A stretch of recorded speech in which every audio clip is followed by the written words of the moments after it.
What's going on, everyone? This is Dom, and today we're checking out Samsung's Galaxy Note 7. Now, I recently got my hands on this device at the official press event, but now it's time to dig a little deeper. And after my first impressions of the phone, I decided to get a better perspective on everything involved here, and I'd like to give a huge thanks to T-Mobile for hooking me up with the device early and making this video possible. Jumping inside of the box, you'll find, of course, the Galaxy Note 7, along with your standard documentation and paperwork. Underneath that, you'll find a USB Type-C cable and wall adapter, some extra S Pen tips and removal tool, Samsung branded headphones, and finally a couple of adapters. So there's a USB Type-C to USB adapter along with a USB-C to micro USB adapter just in case you need that for some older cables or accessories that you may have. If you're curious about specifications, not much has changed here over the Galaxy S7 Edge, but inside the Note 7 we do have a Snapdragon 820 processor, 4 GB of RAM, and 64 GB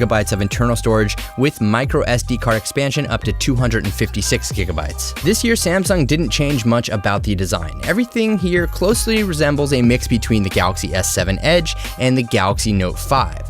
There's Gorilla Glass 5 on the front and back of the device, with metal sandwiched in the middle holding it all together. There's not much more that can be expected from Samsung this time around, and don't get me wrong, the design here is definitely nice, but it's not a huge step up from last year's Note, but that's not necessarily a bad thing. It feels solid in the hand as well, but the glass design does tend to make it a bit slippery at times. Oh, and like the Galaxy S7 and S7 Edge, the Note 7 is also water resistant, so thumbs up for that. Around the front side, we have a 5.7-inch Quad HD Super AMOLED display with a resolution of 2560 by 1440, ranking in at 518 pixels per inch. The Galaxy Note 7 also features HDR video playback capabilities that'll bring another level of awesomeness to compatible content available.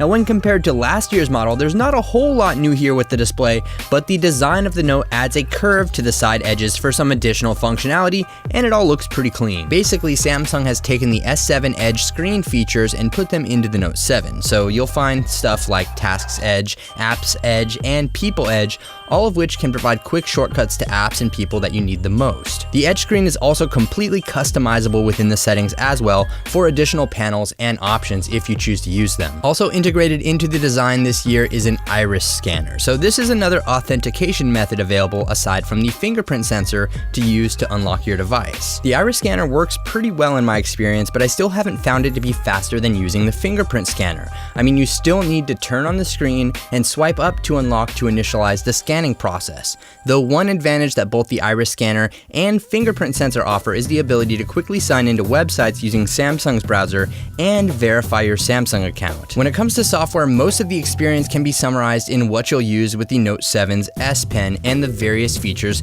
planted around the operating system. At launch, the Note 7 is running Android Marshmallow, and everything has been pretty smooth for me. Samsung has refined its software experience, but only time will tell how it will hold up after months and months of use. So be sure to hit that thumbs up button if you'd like to see a long-term review in the future. With the S Pen, Samsung has increased the precision over the Note 5, which is definitely a good thing, but there's also a few new software features as well. First off, with Smart Select, you now have the ability to create GIFs from basically anything on the screen, and it's particularly helpful for videos. There's also a new translation feature which will allow you to hover over words with the S Pen and translate between languages. And of course, we have favorites like Screen Off Memo, which we saw with the Note 5, but there's a lot to enjoy if you're into using the S Pen, though for me the fun fades away quickly.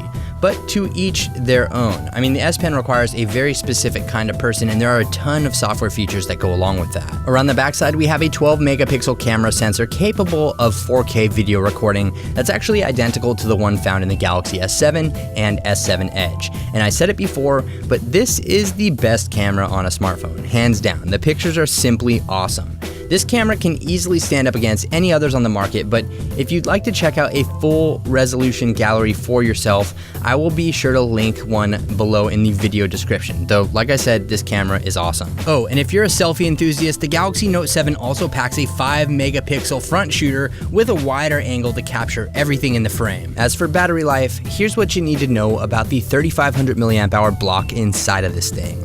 So far, I've been pretty impressed with nearly 6 hours of screen on on time on some days. I've easily been able to make it through the day with at least 30% battery left, but with wireless and fast charging options built in here, you'll have no problem juicing it up. But make sure that you subscribe if you want to see that long-term review that I mentioned earlier and a comparison between the Note 5 and the Note 7. Here's the deal though, while I may not have been completely impressed with the Note 7 initially, that doesn't mean that it's not a great phone. Samsung has kind of hit a pinnacle of design and functionality in its smartphones at this moment in time.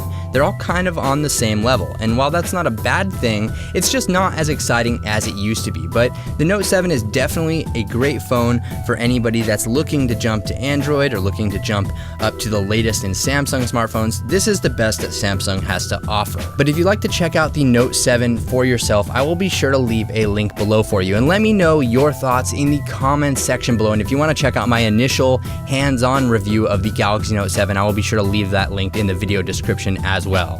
Thanks again for watching, everybody. This is Dom, and I will catch you in the next video.